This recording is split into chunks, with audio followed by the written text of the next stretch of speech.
Bismillahirrahmanirrahim. Alhamdulillah rabbil alamin wassalatu wassalamu ala asrafil anbiya'i wal mursalin wa ala alihi wa sahbihi ajma'in. Subhanaka la ilma lana illa ma 'allamtana innaka antal alimul hakim. Rabbi shrah li sadri wa yassir li amri wahlul 'uqdatam min lisani yafqahu qawli.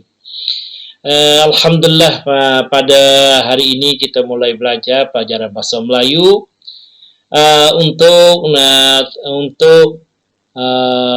untuk tingkatan 4 garis miring 13 dan juga tingkatan 4 garis miring 15. Mosi thấp xếp sạp dengan mosi thấp thấp xếp ha. Baik.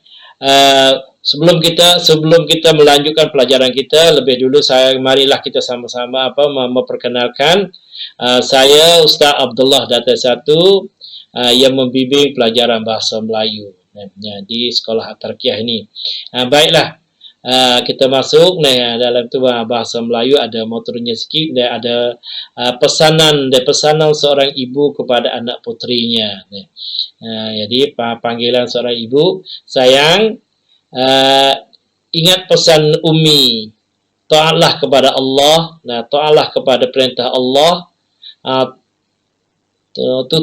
tutuplah aurat, jagalah solat, jagalah puasa, serta taatlah kepada ibu bapa. Bila dah bersuami, taatlah kepada suami. Ya, insya-Allah. Ini pesanan seorang ibu, iaitu Ummi, kepada anak perempuannya. Mungkin kali pertama kita bertemu di pelajaran 1 ini. Boleh belajar, buka atau ambil, tengok dalam ini, iaitu kita belajar sama-sama. Baiklah, saya akan baca dengan pelan-pelan, dengan anjur-anjur. Mari kita baca bersama. Pelajaran pertama ini iaitu pemerah susu. Pemerah susu. Kita lihat gambar, kita lihat foto. Lihat gambar tu seorang perempuan. Baiklah, langsung kita baca dengan anjur-anjur.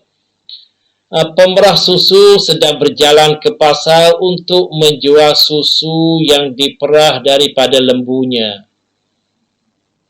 Dia menjunjung sebuah bekas besar yang berisi susu. Ketika berjalan, dia berangan-angan tentang apa yang dia hendak beli dengan wang hasil jualan susu itu. Susu yang sangat bermutu ini aku akan menjual dengan harga yang mahal. Duit itu aku akan beli banyak telur dan menetaskannya. Sungguh indah kelihatannya apabila telur-telur tersebut telah menetas, dan di ladangku akan dipenuhi dengan ayam-ayam muda yang sehat. Apabila anak ayam itu sudah besar, aku akan menjualnya. Duit itu aku akan beli baju-baju yang cantik untuk dipakai ke pesta. Semua pemuda akan melihat ke arah aku. Mereka akan datang mencuba merayu untuk menari dengan aku, tetapi aku akan mencari pemuda yang kacak saja. Oleh sebab terlalu gembira, penjual susu malah melompat ke sana ke sini. Tiba-tiba dia tergelincir lalu terjatuh. Bekas susu itu pecah dan susu pun tumpah. Penjual susu itu tidak berangan-angan lagi. Dia duduk sambil menangis. Saya harap pelajar dapat ikut bersama, dapat baca, dapat memahami apa isi yang kita baca, boleh berulang-ulang ataupun buat persiapan dengan mungkin pelajar sudah buat persiapan baca dan mungkin sudah faham dan ngerti isi dia. Sebabnya untuk dapat bahasa dalam bahasa Melayu iaitu apabila kita dapat baca, ngerti, faham maknanya iaitu itulah dapat bahasanya. Saya harap pelajar berulang-ulang kali baca sampai faham. Setelah itu ini adalah katanya jangan menghitung ayam sebelum menetas. Jadi kita janganlah berangan-angan bersalah sebelum ayam itu menetas, menjadi anak ayam itu.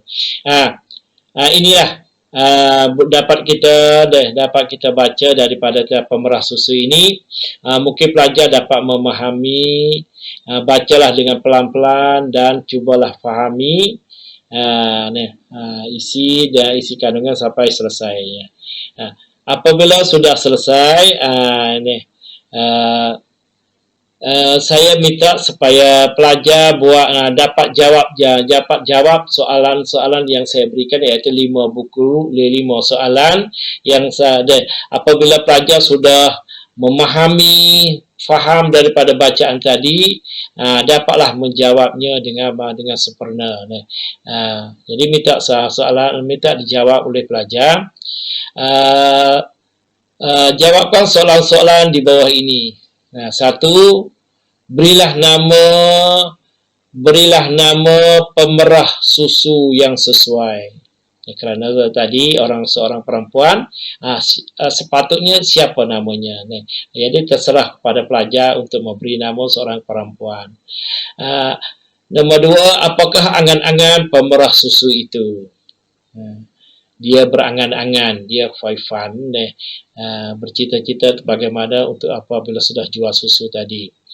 Nombor 3, di manakah tempat dia menjual susu? Nombor 4, bagaimanakah perasaan pemerah susu sebelum sampai di pasar? Jadi sebelum sampai di pasar tadi dia berangan-angan apa saja tu dengan suka gembiranya sampai itu. Sebelum sampai di pasar itu panjang dalam angan-angannya tadi. Nombor 5, kenapakah pemerah susu menangis? Itu kenapa dia menangis? Saya harap pelajar baca dan dapat mengerti dan dapat jawab soalan. Inilah isi maudhu' dalam pelajaran pertama yang kita sama-sama pelajari ini. InsyaAllah saya harap anak-anak cuba baca dan cuba memahami, cuba mengerti. InsyaAllah. Untuk kali ini Ustaz kira hanya cukup sampai di sini. InsyaAllah kita jumpa kali yang kedua. Sekian dulu. Assalamualaikum warahmatullahi wabarakatuh.